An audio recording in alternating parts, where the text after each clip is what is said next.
बिस्मिल्लाहिर्रहमानिर्रहीम। अस्सलामुअलैकुम, मेरा नाम है मेहदी और आप जिस चैनल पे वीडियो देख रहे हैं उसका नाम है मासूम जस्तजू। तो चलें एक दफा फिर एक बहुत मजेदार कहानी सुने। एक गांव में 4 दोस्त रहा करते थे जो बहुत निकम्मे और कामचोर थे। वो चाहते थे कि उन्हें कोई काम भी ना करना पड़े और उन्हें खाने पीने और रहने की हर चीज भी मैसर आती रहे। इन चारों में जो सबसे बड़ा था वो बहुत चालाक और ज़हीन था। उसने उन्हें लोगों को बेवकूफ बनाकर उनसे पैसे बटोरने का एक बहुत अजीब तरीका बताया। उसने कहा कि हम किसी दूसरे गांव चले जाते हैं, वहाँ के लोग हमारे लिए अजनबी होंगे और हम उनके लिए अजनबी होंगे। हम गांव के अमीर लोगों के पास जाकर झूठ मूठ की कहानी सुनाएंगे और अपनी मजलूमियत बयान करेंगे, कुछ ना कुछ पैसे मिल ही जाया करेंगे। तीनों दोस्तों ने इस तरीके से इत्तेफाक किया और अगले ही दिन चारों दोस्तों ने रख्ते सफर बांधा और एक गांव पहुंचे। वहाँ के अमीर लोगों के पास जाकर अजीब और गरीब झूठी कहानियां गढ़ते तो वहाँ के कुछ लोग उनको कुछ पैसे दे दिया करते और बाज दफा अपनी मजलूमियत बयान करते तो लोग उनको पैसे दे देते। जब ये चारों दोस्त गांव के अमीर लोगों को अच्छी तरह लूट लेते और गांव के लोग इनकी चालाकी और मक्कारी को समझने लगते तो इस गांव से भागकर किसी दूसरे गांव चले जाते और वहां के लोगों को बेवकूफ बनाने लगते। इस तरह इन्होंने अच्छा खासा माल जमा कर लिया था और झूठ बोलने में महारत भी हो गई थी। एक दफा ये चारों यूं सफर करते करते एक दूर दराज के गांव पहुंचे। वहाँ एक होटल में इन्होंने देखा कि एक कोने में अमीर कबीर ताजिर बैठा हुआ है। उसके आसपास उसका कीमती सामान भी पड़ा था और उस ताजिर ने कीमती लिबास पहना हुआ था। चारों के मुंह में तो पानी भर आया और सोचने लगे कि किसी तरह इस ताजिर का माल उनको मिल जाए। इन चारों में से सबसे बड़े के जहन में एक तरकीब आई। उसने ये तरकीब अपने तीनों दोस्तों को बताई तो उन्होंने इस बात पे अपने सर हिला दिए। चुनाचे ये चारों दोस्त ताजिर के पास गए। सलाम दुआ के बाद इनमें से एक दोस्त ने ताजिर से कहा, अगर आप रजामंद हो तो हम आपके साथ एक खेल खेलना चाहते हैं। वो ये है कि हम एक दूसरे को झूठी कहानियां सुनाएंगे और शर्त ये होगी कि इन झूठी कहानियों को सच कहना पड़ेगा। किसी ने झूठा होने का इल्जाम लगाया तो वो झूठा कहने वाला हार जाएगा और इस हारने वाले का सारा सामान ले लिया जाएगा। ताजिर ने कहा, वाह, ये खेल तो बहुत मजेदार होगा। अगर मैं हार गया तो ये सारा माल तुम्हारा हो जाएगा। चारों दोस्त ये सुनकर बहुत खुश हुए और सोचने लगे कि इसको हम ऐसी ऐसी झूठी कहानियां सुनाएंगे कि ये फौरन पुकार उठेगा, ये झूठ है, ऐसा नहीं हो सकता। हम जीत जाएंगे और इस ताजिर का सारा माल कब्जे में कर लेंगे। जरूरी है कि इस खेल में गांव का या होटल का कोई बड़ा भी मौजूद हो ताकि वो हार जीत का फैसला कर सके। ताजिर ने कुछ सोचते हुए कहा। चारों दोस्तों ने इस बात से इत्तेफाक किया। चुनाचा इस गांव के चौधरी को बुलाया गया और वो इन पांचों के साथ बैठ गए। पहले दोस्त ने कहानी शुरू की। कहने लगा, मैं अभी अपनी अम्मा के पेट में ही था, यानी पैदा नहीं हुआ था कि मेरी माँ और बाप सफर पे रवाना हो गए। रास्ते में आम का एक दरख्त नजर आया। मेरी माँ ने वहाँ रुक कर मेरे बाप से कहा, मुझको आम खाने हैं, आप दरख्त पर चढ़कर आम तोड़कर ला दें। मेरे बाप ने कहा, दरख्त किसी और का है और आम भी बहुत ऊपर लगे हुए हैं, मैं नहीं चढ़ पाऊंगा। लिहाजा मेरे बाप ने इनकार कर दिया। मुझे जोश आया, मैं चुपके से माँ के पेट से निकला, दरख्त पर चढ़कर आम तोड़े और माँ के सामने लाके पेश कर दिए और वापस चुपके से पेट में चला गया। मेरी माँ अपने सामने आम देखकर बहुत खुश हुई और मजे से खाने लगी। ताजिर ने कहा, वाह, क्या जबरदस्त कहानी है, तुम तो माँ के काम आए। ये कहानी कैसे झूठी हो सकती है? नहीं, ये बिल्कुल सच्ची कहानी है। पहले दोस्त ने जब ये सुना तो मुंह बनाकर एक कोने में जाके बैठ गया। अब दूसरे दोस्त की बारी थी। वो कहने लगा, मेरी उम्र अभी सिर्फ 7 साल की थी, मुझे शिकार खेलने का बहुत शौक था। एक दफा मैं जंगल में गया और वहाँ दूर मुझे खरगोश नजर आया। मैं उसके पीछे दौड़ पड़ा, यहाँ तक कि मैं उसके करीब पहुँच गया। जब मैं उसके करीब पहुंचा तो मालूम हुआ वो खरगोश नहीं, एक शेर है।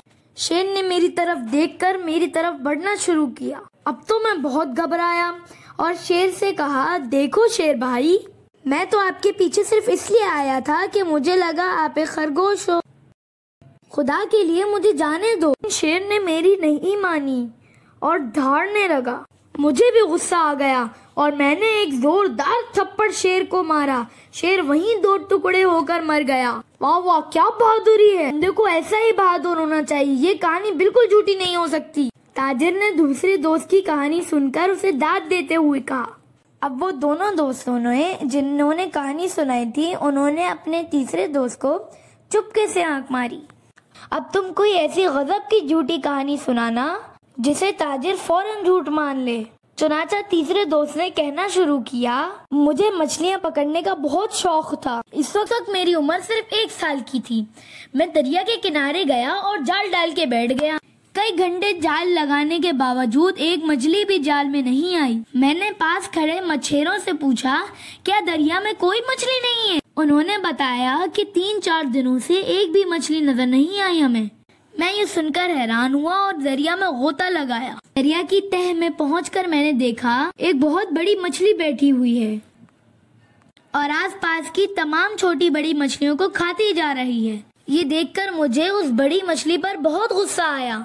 मैंने उस बड़ी मछली को एक जबरदस्त मुक्का रसीद किया और उसे वहीं ढेर कर दिया। और फिर मैंने वहीं दरिया की तह में बैठकर आग जलाई और वही मछली पकाई और खाकर दरिया से बाहर आ गया और अपना सामान लेकर घर की तरफ चल पड़ा। तीसरे ने कहानी सुनाकर ताजिर की तरफ उम्मीद भरी नजरों से देखा। ताजिर ने कहा, बहुत अच्छी कहानी है। तुमने दरिया की सारी छोटी मछलियों को आजादी दिलवाई। कितना नेक काम किया है तुमने, बिल्कुल सच्ची कहानी। अब चौथे दोस्त की बारी आई। उसने कहना शुरू किया, मेरी उम्र सिर्फ 2 साल थी। एक दिन मैं जंगल में गया और वहाँ बहुत बड़े बड़े खजूरों के दरख्त देखे। उन पर खजूरें बहुत ज्यादा लगी हुई थी। मेरा भी दिल चाहा कि मैं भी खजूरें खाऊं। चुनाचा मैं दरख्त पर चढ़ा और पेट भरकर खजूरें खाई। जब मैंने दरख्त से नीचे उतरने का इरादा किया तो मुझे लगा कि मैं नीचे उतरते उतरते गिर जाऊंगा। मैं दरख्त पर बैठा रहा यहाँ तक कि शाम हो गई। अचानक मेरे जहन में एक तरकीब आई, क्यों ना मैं गांव से सीढ़ी लाकर पेड़ से नीचे उतर जाऊं। चुनाचा मैं गांव से सीढ़ी ले आया, सीढ़ी उठाकर दरख्त के साथ लगाई और उसके जरिए से नीचे उतर गया। अब चारों दोस्तों ने उम्मीद भरी नजरों से ताजिर को देखा कि अब तो जरूर कह देगा कि नहीं, ये कहानी तो झूठी है। लेकिन ताजिर ने आगे बढ़कर चौथे को गले लगा लिया और कहने लगा, क्या जबरदस्त दिमाग पाया है। ऐसी तरकीब तो बहुत ज़हीन आदमी के जहन में ही आ सकती है। बिल्कुल सच्ची कहानी मालूम होती है, बिल्कुल कोई झूठ नहीं है इसके अंदर। अब तो चारों बहुत घबराए कि कहीं हम हार ही ना जाएं और हमारा सारा माल ही ताजिर ले उड़े। अब कहानी सुनाने की बारी ताजिर की थी। ताजिर कहने लगा कि बहुत साल पहले मैंने एक खूबसूरत बाग लगाया।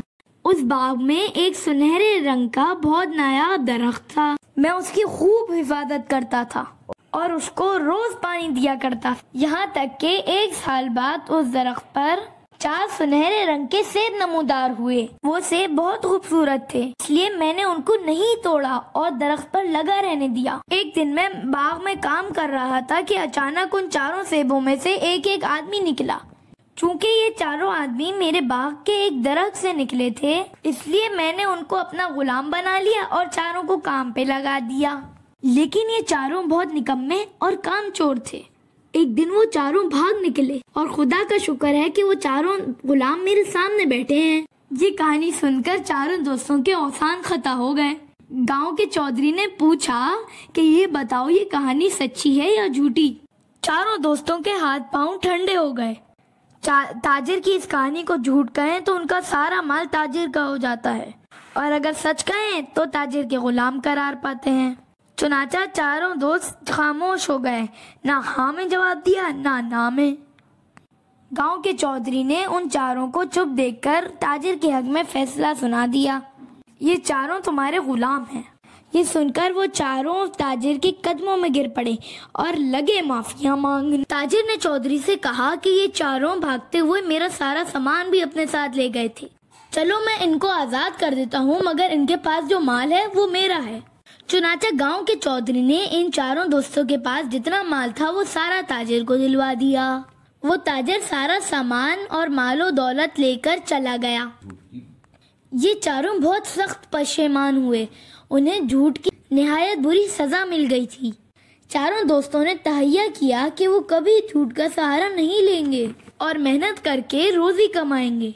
चारों वापस अपने गांव चले गए और झूठ से तौबा कर ली। कहने को तो ये सिर्फ कहानी है, लेकिन इसमें बहुत बड़ा सबक छुपा हुआ है और मैंने आपके सामने इसीलिए पेश की है कि मेरा मकसद ये है कि किसी न किसी तरह इस दुनिया में अच्छी बातें फैलाई जाएं, क्योंकि अच्छी बात किसी को बताना भी सदका होता है। आपको ये सबक आमोज किस्सा कैसा लगा मुझे कमेंट्स में जरूर बताइएगा और चले अब मैं चलता हूँ। अल्लाह हाफिज।